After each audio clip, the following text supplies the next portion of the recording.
Assalamualaikum warahmatullahi wabarakatuh. Izin memperkenalkan diri, nama saya Milda Eka Christine dengan NPM 2313052. Saya akan mempraktikkan keterampilan membuka dan menutup pembelajaran.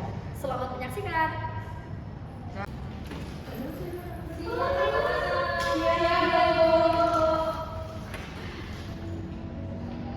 Kok mukanya kelihatan kusam gitu? Habis belajar lagi nih? Capek ya?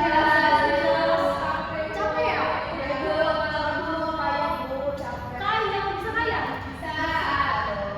Mau dicoba Bu? Enggak dong, nanti aja itu di pelajaran kerja sih anak-anak. Baik, sebelum kita mulai pelajaran hari ini, kita berdoa dulu ya. Audi boleh pimpin doa? Baik. Sebelum pembelajaran dimulai, mari kita berdoa.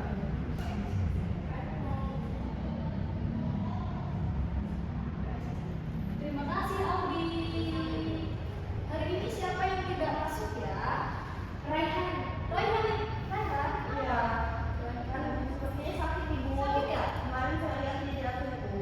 Oh. Zahira juga ibu. Zahira? Iya. Zahira pulang kampung ibu. Iya. Gak boleh sedih.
di sini ibu akan memberikan sedikit definisi agar anak-anak mengetahui terlebih dahulu mengenai perbedaan opini dan fakta.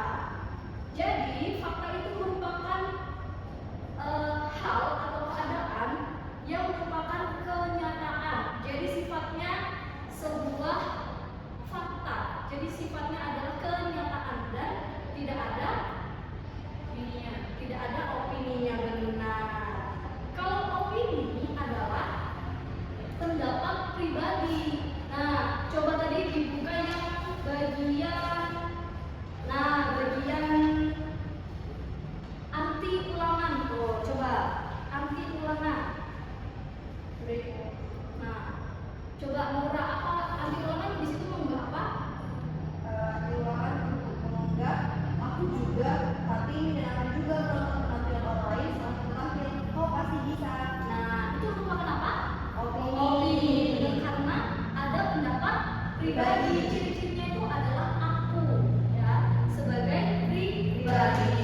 Nah, nanti anak-anak akan membuat tabel dari pernyataan perbincangan sekolah Adiwiyata. Sudah dibuka bukunya? Sudah. Nah, nanti anak-anak beri tabel. Isi yang pertama itu isi perbincangannya apa, kemudian tabel yang kedua adalah itu termasuk fakta atau opini, kemudian berikan alasannya. Mengerti? Mengerti. Sampai di sini ada yang ditanyakan? Ada yang ditanyakan? Ibu, ya? Gimana Nora? Izin bertanya, kalau yang udah tadi itu berarti di percakapan itu di setiap kolom chat itu ya Ibu? Iya benar, setiap kolom chat diberi sebuah itu fakta, sebuah tanggapan fakta atau opini, baik ya.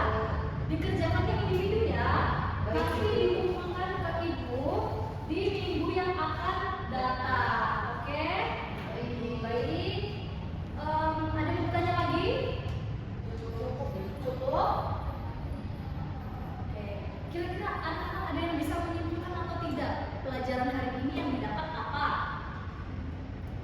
Ada yang bisa menyimpulkan? Ada Ibu? Ya, siapa? Siap? Oke, baik.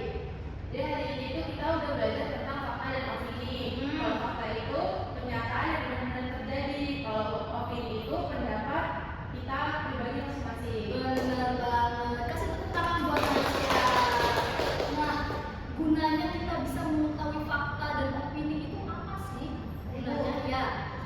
Jadi guna kita mengalami perbedaan antara fakta dan opini itu yaitu kita jadi bersikap lebih kritis dalam membaca berita atau informasi dan tidak bisa percaya pada pendapat yang jadi benar dan dapat menyampaikan pendapat dengan berdasar dan baik sopan itu. Benar banget. Kasih tepuk tangan juga buat Laura. Jadi dengan kita mengetahui fakta dan opini, kita itu bisa tahu bagaimana informasi yang kita terima itu tidak serta-merta kita telan mentah-mentah. Kita bisa menyaring informasi yang ada agar kita tidak termakan hoax. Sekian pembelajaran kita hari ini. Oh ya, minggu depan anak-anak kita mau belajar tentang, ada yang tahu tentang apa? Belum ya? Oke, minggu depan kita akan belajar mengenai surat. Jadi surat resmi dan surat tidak resmi. Nanti anak-anak boleh bawa contoh surat ya, di rumah punya surat. Punya Contoh surat, bukan surat kabar, surat misalkan surat undangan atau surat apa, orang tua kalian pernah dapat surat undangan dari sekolah gitu kan? Nah, besok minggu depan dibawa ya. surat undangan pernikahan boleh Ibu? Boleh, itu nanti masuknya ke dalam surat tidak resmi. Oke, kita tutup pembelajaran kita hari ini. Boleh salah satu pimpin doa, tapi sebentar ibu mau beres dulu.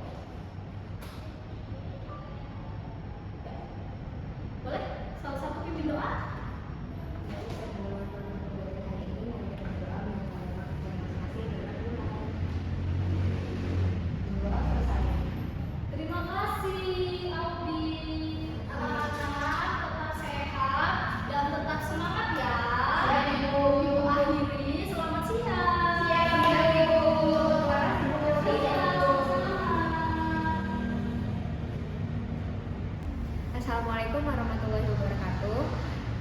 Izin membacakan panduan observasi keterampilan membuka dan menutup pembelajaran. Nama calon guru Milda Eka Christine, NPM 23130410052, tanggal 3 Oktober 2025, waktu pukul 13 waktu Indonesia Barat. Topik mengidentifikasi fakta dan opini di ruang bincang. Menarik perhatian siswa. A. Gaya belajar guru, memilih posisi di depan, di tengah, di belakang, memilih kegiatan, membaca, bercerita, demonstrasi, mengidentifikasi fakta dan opini di ruang bincang, sudah dilakukan, sudah baik. B. Penggunaan media dan alat bantu mengajar, gambar, model, dan skema, salin dia dan buku bergambar, sudah dilakukan, sudah baik. C. Pola interaksi yang bervariasi, guru-siswa, siswa-guru, siswa-siswa, sudah dilakukan, sudah baik. Menimbulkan motivasi, A. Kehangatan dan keantusiasan, menimbulkan rasa ingin tahu, mengemukakan ide dan bertentangan, sudah dilakukan, sudah baik. Memperhatikan siswa, sudah dilakukan, sudah baik. Memberi acuan, mengemukakan tujuan dan batasan bertugas, menyarankan langkah-langkah yang dilakukan, mengingatkan masalah pokok yang akan dibahas, mengajukan pertanyaan-pertanyaan, sudah dilakukan, sudah baik. Membuat kaitan apresepsi, membuat antar spek yang relevan, membandingkan dan mempertentangkan pengetahuan baru dengan pengetahuan yang telah diketahui, menjelaskan konsep dan pengertian sebelum bahan diperinci, sudah dilakukan, sudah baik. Meninjau kembali, A. Merangkum inti pembelajaran, B. Membuat ringkasan, sudah dilakukan, sudah baik. Mengevaluasi, A. Mendemonstrasi, mengaplikasikan ide baru pada situasi lain, mengekspresi pendapat siswa sendiri, soal-soal tertulis, soal lisan, sudah dilakukan, sudah baik. Refleksi akhir pembelajaran, sudah dilakukan, sudah baik. Wassalamualaikum warahmatullahi wabarakatuh.